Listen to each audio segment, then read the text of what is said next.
Good evening, and welcome to this edition of Labor Vision. This evening's show is part of our Legislative Issues series hosted by Jim Parisi. I'm Bob Delaney, Executive Director of the Institute for Labor Studies and Research. Labor Vision, a production of the Institute, focuses on topics of importance to working Rhode Islanders. We hope you enjoy this evening's edition.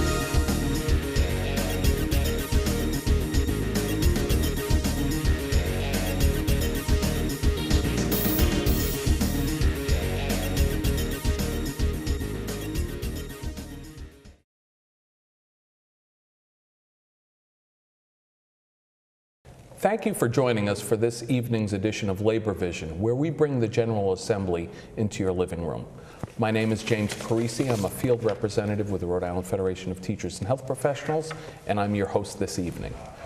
Today we're going to talk about labor's agenda for the 2013 year. The General Assembly is just getting going, and we want to outline what labor is going to be working on. And joining us are the two people who lead the Rhode Island labor movement. George Nee. George, thanks for joining us. Oh, glad to be here, Jim. Yeah, okay. George, you're the president of the Rhode Island AFL-CIO, and you're also the head of Working Rhode Island. That's what they tell me. And Maureen, you've been on the show a few times. Maureen Martin is Secretary-Treasurer of the Rhode Island AFL-CIO, and probably more importantly, you're my colleague at RAFTHP. It's important to me. It is. Maureen, you've been on the show before, but George, this is your first time. So George, I always like having people talk a little bit about their own background before we get into the issues.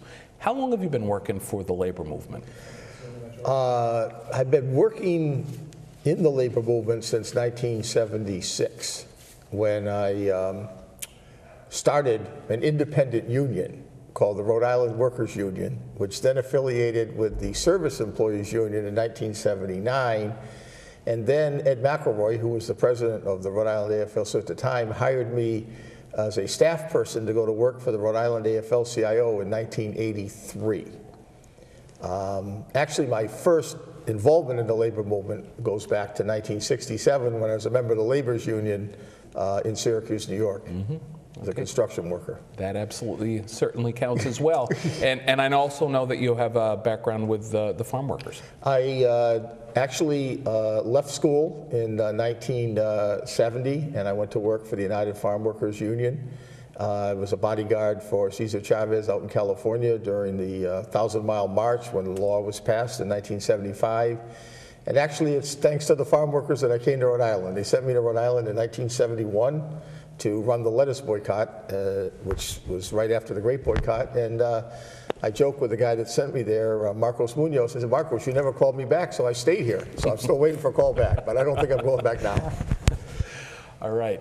You started working for the AFL-CIO 30 years ago. Have you been going to the State House all that time as well? I have. That was one of my first responsibilities. So I've been actually a full-time lobbyist for the AFL-CIO since 1983, but when I was with my earlier union, the Service Employees Union and the Rhode Island Workers Union, I also lobbied on nursing home industry issues and other issues that affect our membership going back to 1976.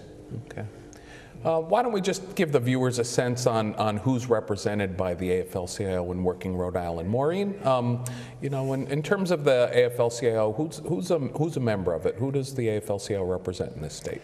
So actually, we don't have members more than we have affiliates, and we, have private sector labor unions and public sector, and anyone in between.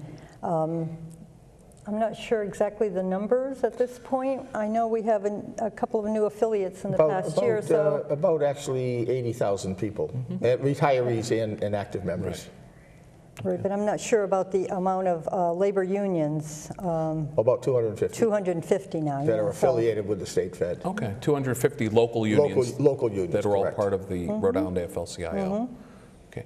And Working Rhode Island, a sponsor of this show, is another labor entity. How do you folks describe what the Working Rhode Island is, separate and apart from what the Rhode Island AFL-CIO is? Because I know there's a lot of overlap. Well, Working Rhode Island is sort of, I guess, one of the goals or one of the dreams of the labor movement historically was one big union. So in Rhode Island, we have one big union. It's called Working Rhode Island, which was created about 7 years ago now.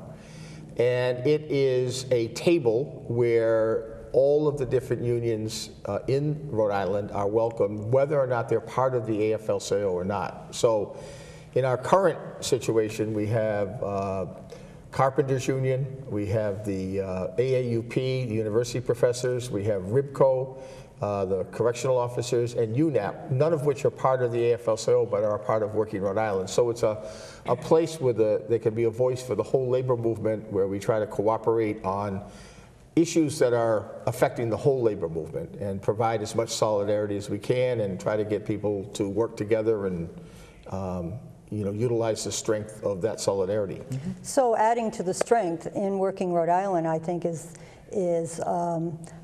or are the coalition with community organizations, sort of the non-labor but friends of ours, like Ocean State Action, Jobs with Justice, Fuezo Laboral, and RICOSH, which are the occupational safety and health folks. And so if you kind of combine them with the 80,000 strong plus another probably 25,000 non-AFL labor union folks, it's quite a force in Rhode Island. Yeah, considering the state's about 1 million, we've got almost 10% affiliated with us yes. The workforce is about 450, so it's actually, we're still in Rhode Island, we still have a pretty good density. We're still around 20% of the labor force is unionized, which is certainly greater than the national average and greater than a lot of states. Yeah, by far. We've had several, if I could just pile on to that, states around the nation who have inquired about the Working Rhode Island, and it has expanded. Georgia's, I know, going around and talked to some executive boards and national and state executive boards about the power of the people being strengthened in this way. So it's been a great I observed concept. that around the country where other parts of the labor movement were devolving, we were getting more together and exhibiting greater solidarity when we created Working Rhode Island years ago. Yeah, and I think it served us well when the Change to Win initiative took place about 5 years ago now. There was a concern that would split the labor movement, and a number of major affiliates left the AFL-CIO at the national level. And in Rhode Island, had no impact on us at all. We made a decision that, if you guys want to fight at the national level, that's fine, just, leave us alone. We'll continue to work with each other. You always call on us to get everything done at the local level, so you've got to have that solidarity at the local level. And one of the things we've done in the last 2 or 3 years is take the concept of Working Rhode Island and move it to the local community level. So our vision now would be to have 39 labor movements in Rhode Island, one for each city and town, where the activists could get together and exert their influence and strength at the local level to protect the interests of the workers in that community. And so we've now probably got 7 or 8 communities where they're involved in the local issues, whether school committee issues or city council issues, zoning issues, and we're bringing together those people who share 2 common things. One, they live in the same community, and secondly, they're a union member. Sure. So that's how we're going to rebuild this labor movement from the bottom up. There you go. Before we talk about the 2013 legislative agenda for the labor movement, why don't we get a 2012 2 or 3 minute recap? What were the highlights of the last legislative session as far as the labor movement's concerned? Well, I think that the fact that we moved marriage equality, the conversation about that so much further down the road, and that we'll be addressing it this year, I think was pretty memorable for last year's work that we did. Not that we were hugely successful, but we moved the conversation down the road to a great extent, and I think that labor being involved in the conversation as of last year and somewhat the year before, I think was something to be looked at in a real positive light. We also were able to get an increase in the minimum wage from $7.40 an hour to $7.75, which just took place January 1st. We made significant progress on a longstanding issue of the misclassification of workers by employers. What they do is, in order to avoid paying taxes, whether it be state taxes, unemployment insurance, workers' comp, et cetera, they very selfishly describe their employees as independent contractors. So what they're doing by that is they're cheating the employee, they're cheating the tax system, and they're cheating the good employers. So we made some significant progress last year in increasing the enforcement on that, increasing the penalties. We still need a stronger definition of what is an independent contractor versus what is an employee. We're very happy to see that the educational formula was accelerated by an extra year, so that provided more money to our school systems and for the teachers and the support staff. We were also particularly in some of the urban areas, which are really in financial because distress. the new formula, I think, weighted more for those communities, as far as I understand, right, which is a positive thing. We also were successful in. I think Have the Heart program is certainly something worth mentioning. Oh, the restoration of the DD funds, yes. Yes, well, about 40% of the money that was taken from the DD budget, developmental disabilities, where we provide services for folks in the community with developmental disabilities. And although it fell short of what we were looking for to restore the money that was taken from the community the year before, I think it was a huge success that we were able to get back into the budget. Yeah. We were also successful in stopping the governor's initiative on the municipal pension issue. It was bad enough what happened in 2011 on the pension issue for the state employees and the teachers, but the governor was taking it to another level by basically coming in and trying to undermine the collective bargaining process. At the municipal level, most of the pensions had been negotiated between different unions and their employer, the city or the town. Mm-hmm. His legislation would have undermined that and allowed the employer, in this case the cities and towns, to just arbitrarily and capriciously change pension benefits, and attempts were made to do that.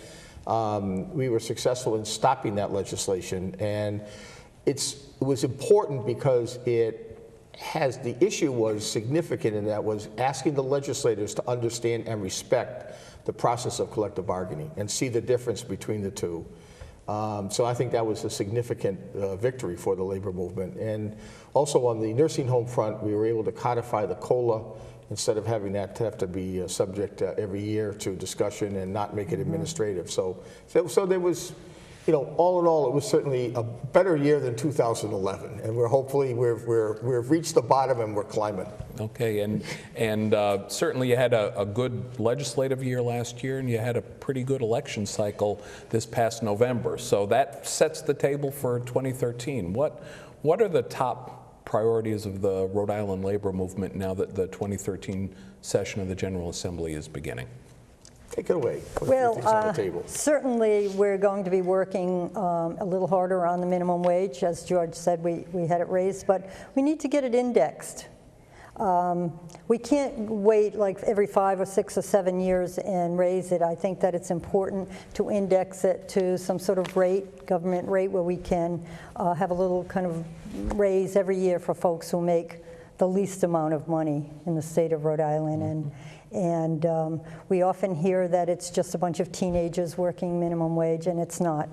As we've seen the data, that these are working families who are 2 people working more than 1 job each because they're only making minimum wage, that they're just trying to kind of codge together enough money to survive and raise their family. So I think the work on that's going to be pretty heavy this year. Sure. In fact, we have a bill already introduced by Senator Lynch and Representative from Warwick. No, Ferry? Okay, so we don't know. Yes, you remember. David Dave Bennett. To raise it to $8.25. Oh. We came across some very interesting information. 66% of the people who work for the minimum wage work in corporations over 100. So this is not a small business. This is a transfer of wealth issue.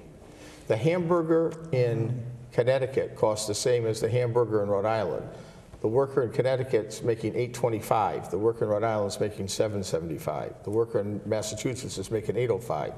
So we could look at this in a broader context now. If you take the large corporations that employ minimum wage workers, fast food, retail in particular, those are the two largest.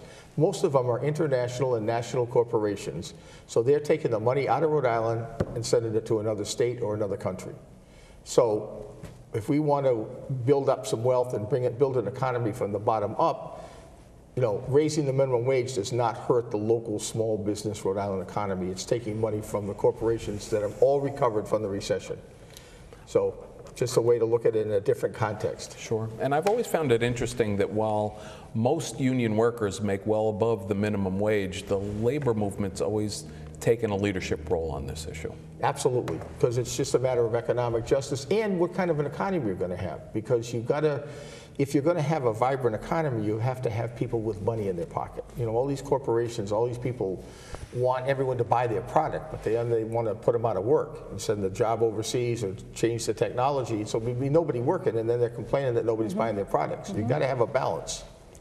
Got to give them some money to buy it. I think, Jim, we're going to be having some lively conversations this year about contract continuation for teachers and public employees, or some contract resolution solution. You know that the General Assembly I read, I think in the Providence Journal today, actually work under their old rules from the previous year. When you're in the House of Representatives or in the Senate chambers, they work until they make a resolution to change it. They work under the old rules of their previous legislative session.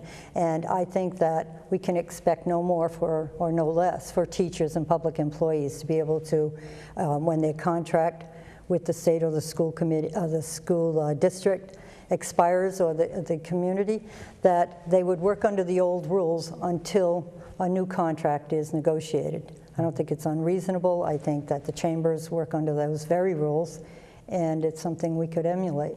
Sure, and I know the Rhode Island Senate has passed both contract continuation as well as other legislation on resolving unresolved teacher contracts. We're waiting for some action on the House, I imagine. And that issue will be pursued vigorously.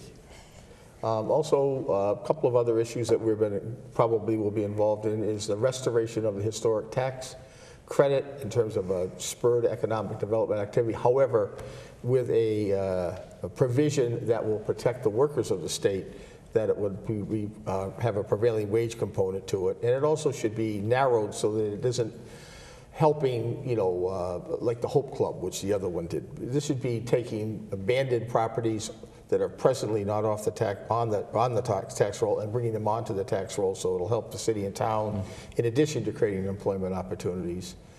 And preserving historic buildings, and which is another historic social building, benefit. which will be good. And we will be pursuing, I believe legislatively again, a clear definition of the difference between an independent contractor and an employee, because this is a possible significant amount of money that could come into the General Assembly, into the revenues, if these cheats were stopped and the employers had to pay the taxes, and that'll benefit not just the worker, but the good employers and also the economy.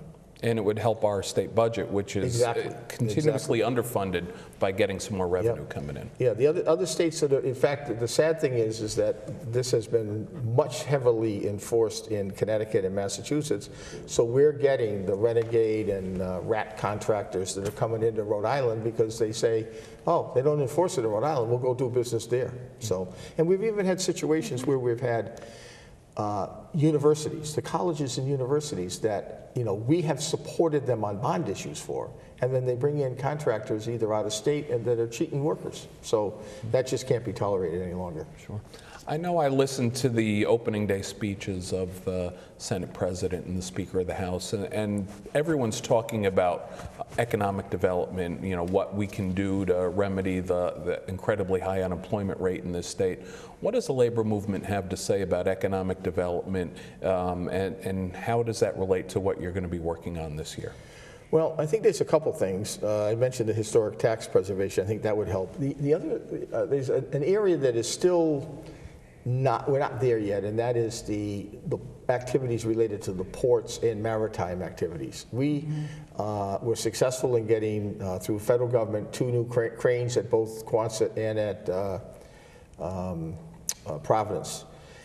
There's a tremendous amount of economic development potential in Rhode Island with short sea shipping, with the improvement in those ports and the marketing of those ports. And the General Assembly has had a commission for the last couple of years, chaired by first Peter Kilmartin and now Deborah Girio and also Senator Walaska. And if we could develop a coordination of the different ports that we have in Rhode Island, Providence, Quonset, East Providence, Galilee, and Newport, so that we're not competing, but we're looking at what are the opportunities to really enhance this activity, because that's something that other states don't have. We're sitting on a real advantage for the people of Rhode Island. So that's something that we could do. We're also been calling on the governor and the legislature to put general revenue money into our job training and workforce development system. We have a skills gap. We have all these issues and studies that we've done. It's clear, and we have some terrific job training programs. We have a lot of opportunities to help people get into these jobs, and it's completely underfunded. In fact, not only do we not put any general revenue into our workforce development system, we take $2 million off the top and give it back to general revenue. So whether it's industry partnerships, incumbent worker training, training that's a match between the employer and the employees, that would be an investment that would really make sense. And also, I think that higher ed has completely been shortchanged over the last 3 or 4 years.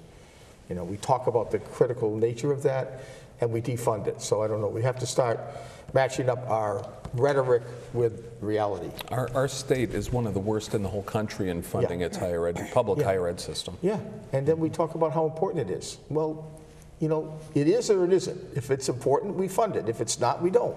So far, I'd have to say we don't think it's important. And speaking of funding, I think certainly one of our priorities will be talking about tax equity this year. Without some more revenue coming in by having everyone, you know, the rich amongst us, pay their fair share in taxes to support some programs that need to be either developed for workforce empowerment or the community services that we have in place now. I don't think we'll be able to move the state forward. So there are a lot of things, like we mentioned the developmental disabilities money being put back, but really didn't even bring us up to where the developmental disability community needs to be to make them even from 2 years ago. So some money needs to get put into that. We have the public transit system in the state of Rhode Island, which really relies heavily on the gasoline taxes. And in this day and age, with the gasoline costing so much and people making so little, really fewer people are using cars and fewer people are buying gas and more people are riding the buses. But we don't have the ability, but you can see how it doesn't balance out, so we're not getting the revenue we need to support the bus system. So without that coming through, with some tax equity and some more money coming through, those kind of systems will not survive for the next few years. Tax equity being the idea that people who are wealthy ought to pay more in income taxes. I know there was some high-profile bill last year that would raise the rate 4% on those earning $250,000 or more. Is there going to be a different look on tax equity this year? I think we're talking about 2% this year. And we took out one of the complications last year that some of the legislators had, was that we were going to tie the rate to, help me out here, the unemployment rate, that as the unemployment rate went down, so, the tax rate would. And so we took that out to kind of simplify the bill a little bit. And yeah, well, I think that, you know, when we get into the tax issue, the thing that kills people the most, I mean, where we're out of whack in the state is, compared to other states, is not the income tax. We're in the middle of the pack. We're in the middle of the pack on the sales tax, if you look at how much people actually spend on sales tax, because we have so many exemptions. Where we're totally out of whack. And unfortunately, first in the country is the property tax and the car tax. So if you put those two things together, so that if you're really going to have tax equity, if we were really going to do this right, we would raise the taxes on the income tax. And we would certainly have a higher income rate for people above $250,000. And then we would take that money and then we would invest it in a number of different things, and everybody's got their favorite thing, but we would also provide more money back to the cities and towns. The cities and towns had approximately $100 million less given to them starting with the Kacheri administration. And over the period of time, it was, in my judgment at least, a purposeful strategy on the part of that administration to really weaken the cities and towns and take away their funding source. They are constricted in how much money they can raise. So if we're going to be fair, we should take the money from people who, are in a better position to earn, to take it, whether they're earning income or whether they've got dividends and all this other stuff. And give some property tax relief to the cities and towns, and that includes the business community, because the businesses are also in those communities, and they're being killed by the property tax. So that's what equity would be. That's why this coalition is for tax equity. It isn't just for raising taxes; it's for providing a system that is more equitable and can be more beneficial to the economy. Okay. I know that was a big coalition project that didn't pass last year that's going to get a lot of attention this year. The other big project that was unsuccessful last year but is going to be hot again this year is marriage equality. And what is the labor movement's interest in marriage equality legislation that's been proposed? Well, the Rhode Island AFL-CIO first took a position on marriage equality in 2011. We started to see it and eventually saw it as a issue of human rights, civil rights, and worker rights. There are a tremendous number of laws that apply to our members that they are covered by if they're married. I'll give you an example. Workers' compensation. There is a death benefit that goes to the spouse. So if you're in a relationship, even if it's a civil union relationship, and someone unfortunately dies on the job, you're being denied that basic benefit that would provide for another spouse in a marriage situation. So there's a tremendous number of laws, rules, and regulations that would then be afforded to people. So it's a matter of equity. And I just came from a press conference from a coalition that has come together for this marriage equality issue, and it's very, very clear. No one's taking away rights from anybody. It's not like it's going to hurt anybody else. What we're talking about is providing the same basic rights to everybody. So, it really is. It's an issue of justice.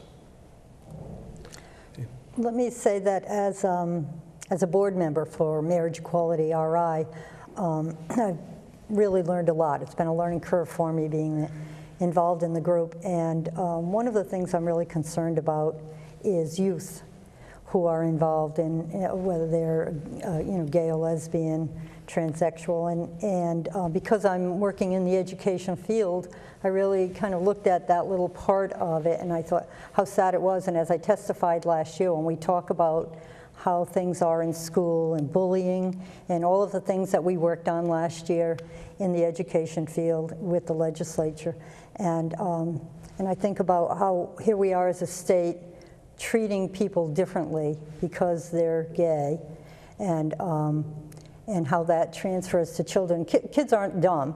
They can say, oh no, wait a minute, we really are. So if I'm a junior high school kid and I have the idea that I'm a little different than everybody else, it's like I'm not really leading a full life. I can't really come out, I'm afraid of being bullied.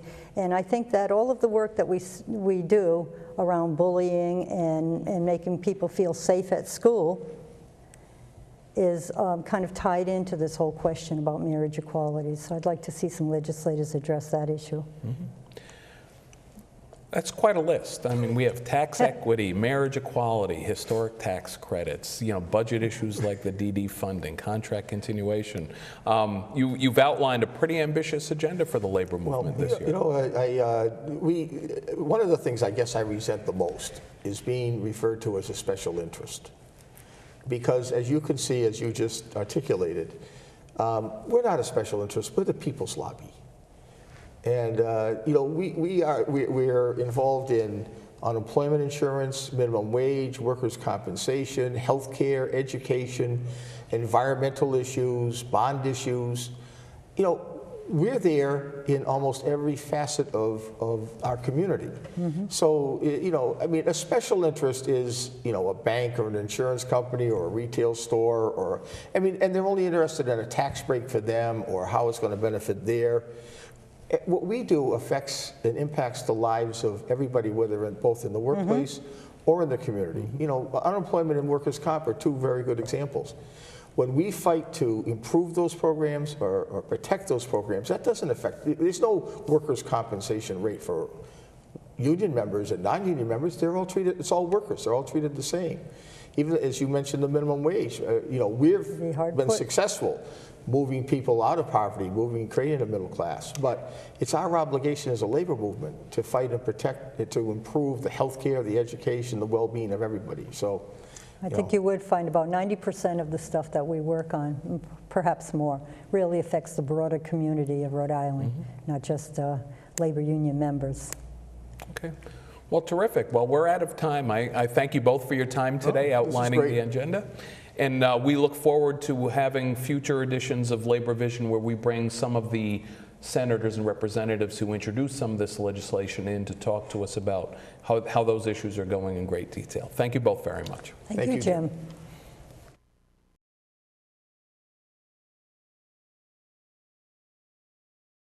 Well, welcome again to another episode of the history of American working people in Rhode Island and the world around us.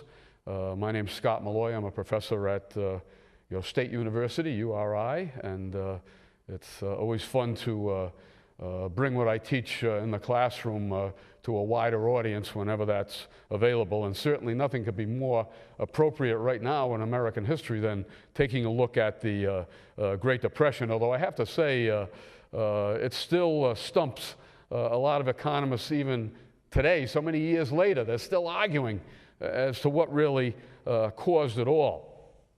But last time we ended looking at Larry Spitz and the travails that he went through as a young man, as so many other people did in America. He was not unique at all. But I'd like to start today off with a quotation, and I use a lot of these in my class because I think sometimes when you hear from somebody directly or if you hear from a book, they're able to crystallize things in a way that sometimes we can't always do. And one of the books that I use in my class is called Labor's Untold Story. It's an ancient classic. It's been around since around the mid-1950s. I'm sure during the second Red Scare, which we'll see a little later, that book was very unusual. People did not write about American labor history or American working people. It was left out. American history was about politics. It was about war. It was about wealthy people. The rest of us got left out. I'm going to tell you later how that changes dramatically in a couple of episodes from now. But Labor's Untold Story had a great quote talking about the 1930s and what happened with the New Deal and the labor movement. The author said, "Hundreds of thousands of every age, trade, creed, national origin, and political belief were coming together to fight the Depression in 1932. It's the first year Roosevelt's in office. As they changed the country. They transformed America from a place of despair to a country of struggle. They astonished themselves not only by their courage and their militance, but by the swiftness with which they learned, throwing away old beliefs and habits which had brought them nothing but disaster. There were times that a man learned more in an hour about what made the world go around than he had learned previously in a lifetime." And boy, you really have to understand the 1930s in that era. People really weren't from the 20th century. They were more from the 19th century. They had that Protestant work ethic that Any problems were their responsibility. It was their fault. People blamed themselves for being out of a job, despite the fact everyone in the neighborhood didn't have a job. It's not the kind of response we have today, and sometimes I think the pendulum goes too far in either direction. But in those days, they blamed themselves. And there was no way of fighting back until they got over that, but eventually they did. And there were a series of events, some of them even before 1934, where usually left-wing groups who had kept their politics together, who knew about fighting back, who organized people in much the same way that the labor movement did. And they had a march on Ford's plant outside of Detroit where several people got shot and killed. They had a hunger march on Washington, D.C., led by veterans of World War I. They were the doughboys who had fought that first conflict, who wanted a promised bonus, not due until the 1940s. They wanted it then and there because they were desperate for money and for food. But it was 1934 when the world changed. And I always think of Charles Dickens when you see Christmas Carol or some of his other works. It was the best of times and the worst of times. And it's hard for anyone to understand how the 1930s could ever be the best of times. But I only mean that in this respect, that it brought people together. You know, Bob Dylan, for you younger listeners out there, maybe you're not so young if you remember Bob Dylan, but he used to have a saying that when you ain't got nothing, you've got nothing to lose. And I think the American people finally woke up one day and said, we've got nothing left to lose. It's time to fight back and take destiny into our own hands. And we'll do it through the instrumentality of the labor movement, which had almost been fanned out. But they resurrected it. And in 1935, there were 5 or 6 major eruptions across the nation, which brought the labor movement back to life in the middle of the Great Depression. One of the greatest comebacks, never mind American sports history, but certainly in American social history.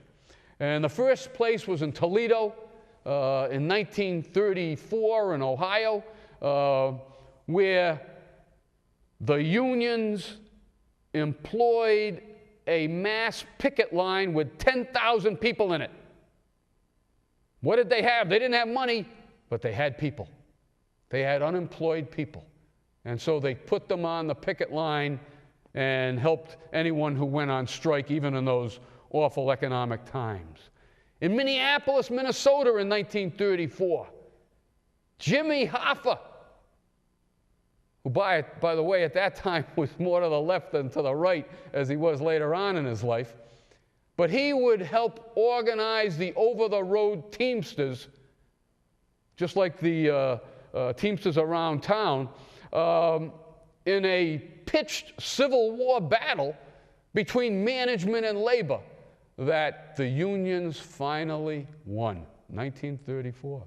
And that same year, the longshoremen on the West Coast in San Francisco and Los Angeles and right up the coast into Oregon and the state of Washington went on strike against the company hiring hall. Because in order to get a job in those days, you had to bring gifts to management. You had to kick back some of the pay that you got. And if they didn't like the way you looked, you never got a job in the first place. Well, the longshoremen hit the bricks. And boy, what a brawl that was. That strike went on for quite a while. A number of people were shot dead, workers, of course. No one ever brought to justice for their killings. And in a mass funeral where 30,000 workers in San Francisco turned out, eyewitnesses say the only thing you could hear, there was no conversation, the only thing you could hear was the soles of people's shoes hitting the cobblestone streets as they paid homage to their martyred comrades. And later in 1934, and this one has a strong Rhode Island connection, there was a national textile strike. And the clothing and textile unions were, for the most part, run or heavily weighted at the top by people from Rhode Island, because textile was everything here in our state. And people like Tom McMahon and others called a nationwide textile strike on Labor Day 1934. And it started right here in Rhode Island, and it led to a brawl over in Salesville. Some of you know where that is, on the Lincoln Central Falls town line. In fact, the original factory there still has the stanchions for the machine guns that the National Guard took out. And we've got the original film footage of these young working kids in their early 20s fighting back against people who had guns. And at one point, the National Guard chased the strikers into the Mashasik Cemetery, which is right next to the factory. And people hid, young guys in their 20s, hid behind headstones in order to take some type of protection against being shot at. And I have to say, the Rhode Island Labor History Society, which we started 25 years ago, just 2 years ago when the 75th anniversary of that strike occurred, we put up a monument.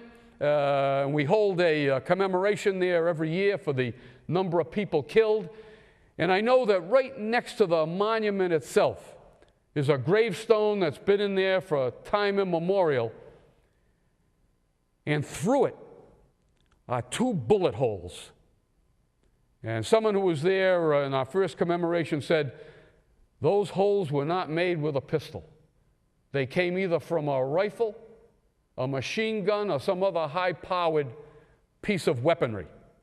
And I can remember speaking there at the dedication, and I looked over to my right at that tombstone, and the sun was coming up on that side, and it looked almost like 2 blazing eyes were looking at the people who did not forget those labor martyrs right in Salesville.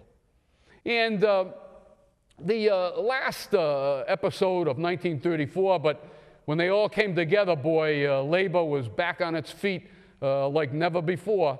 In 1934, the Southern Tenant Farmers Union, if you can believe this, 1934, white and black sharecroppers. These were farmers who owned nothing but their labor. They had to rent land, they had to rent tools, they had to buy the seed from the landlords, even down south.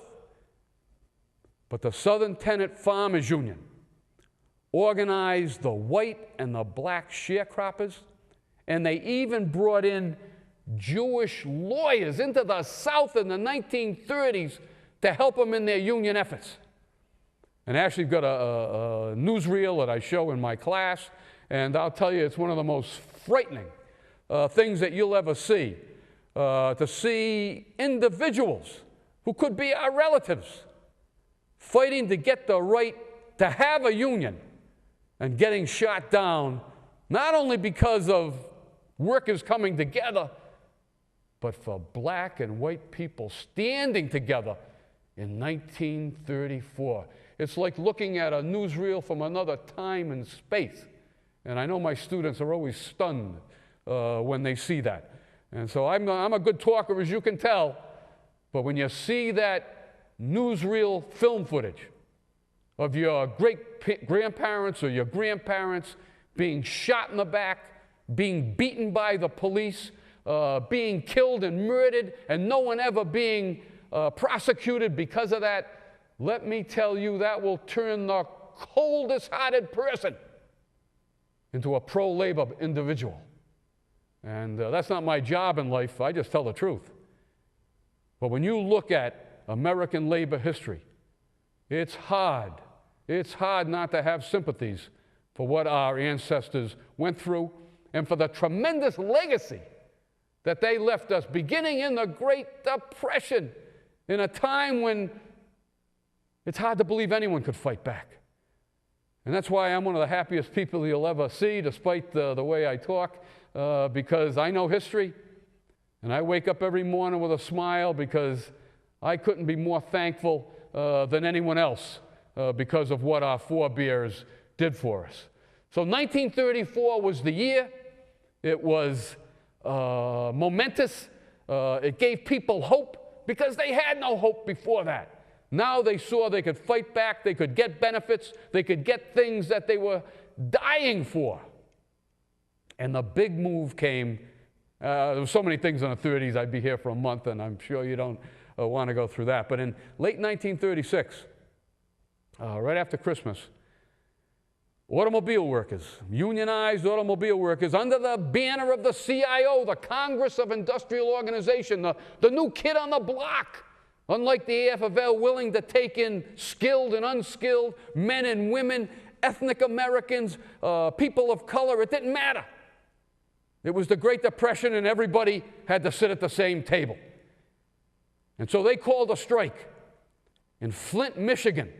Michigan, where you may have read in the paper recently, they've just instituted a right to work, which I'll go over in a future broadcast.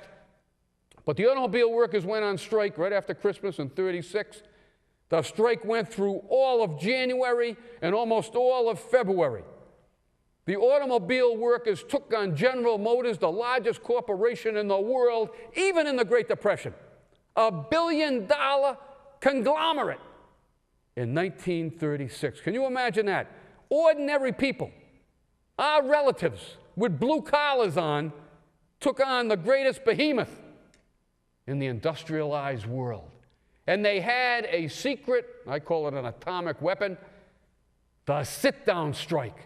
Instead of leaving the factory, they stayed in and sat there. And their supporters brought them food and clothing. The company couldn't turn the heat of the water off because they would lose their insurance. They called in the National Guard, and I've got newsreel footage of that, with the militia in tanks, with machine guns and bayonets on the end of their rifles. But the CIO and the automobile workers held fast. They held it all the way into February. John L. Lewis did the negotiations for the CIO, the head of the coal miners union, one of the greatest personalities in all of American labor history. And he took on General Motors. And interesting to end up that episode, Governor Frank Murphy, who had been mayor of Detroit, who would later be named to the United States Supreme Court by FDR, tried to mediate the strike, and he had sympathies for working people. But there was so much pressure on the governor, Governor Murphy, that one night, about 6 or 7 weeks into the strike, he knocked at John L. Lewis's hotel room and said, "John, you know, I sympathize with you. You know, these are my people, but you can't understand the pressure that I'm under nationally, globally, to call the National Guard, not only in, they were there, to let them loose into the factories." And John L. Lewis, remember I said this was the age of Freud, he said to Governor Murphy, because he knew all about Governor Murphy, he said, "Your grandfather was hanged by the neck as an Irish revolutionary, and you didn't fall on your knees to give thanks to the sanctity of the law.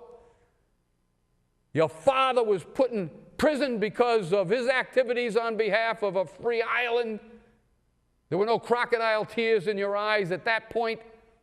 But here, Governor Murphy, you're taking a different stance." He says, "Tomorrow morning, when you order the National Guard to invade this plant," he said, "I'm going to rip open my shirt, and as a bullet pierces my chest and my body falls to the ground below, you listen as your grandfather whispers in your ear, 'Frank, are you sure you're doing the right thing?'" John L. Lewis, with a 5th grade education, turned the governor around. The governor left the hotel room that night, went to the headquarters of General Motors, and said, "I will not unleash the National Guard tomorrow. You'll sit down and hash and negotiate with the union," and that's it. 2 days later, the automobile workers had a contract. It was 1 sentence long. General Motors agrees to recognize the United Automobile Workers, CIO, as the exclusive bargaining agent for its employees. That was the extent of it. And that was the greatest labor victory in American history. And we'll see how the 1930s play out as time goes by next time. Again, thank you so much, and I hope you're enjoying this. Thank you for joining us for this edition of Labor Vision. We appreciate your input and encourage your comments. Labor Vision can be seen 3 times each week: Tuesdays at 7 p.m., Thursdays at 8 p.m., and Saturdays at 5 p.m.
Tickets to the Providence Newspaper Guild Follies of 2012 are now available.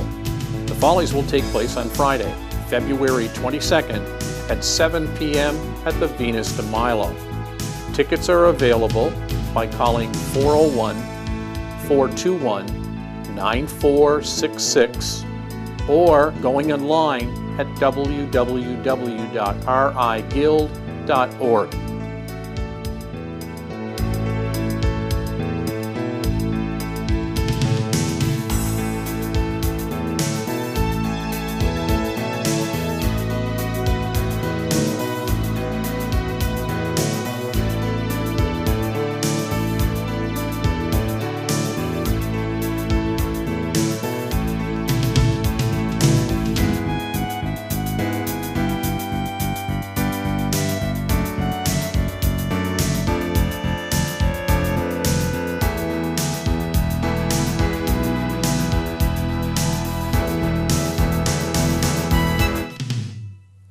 Over the next several weeks, Labor Vision will host a series of shows that include Part 2 of the Follies. We will have an interview with the President and the Vice President of the Amalgamated Transit Workers Union Division 618. Dr. Scott Molloy will continue his Labor History series, and Jim Parisi will continue the regular series on legislative issues in Rhode Island. The Institute for Labor Studies and Research has been approved by the state as a trainer for teacher assistant certification training. Our next class will begin February the 12th. For more information on this statewide certification for teacher assistant certification, contact the Institute at 463-9900.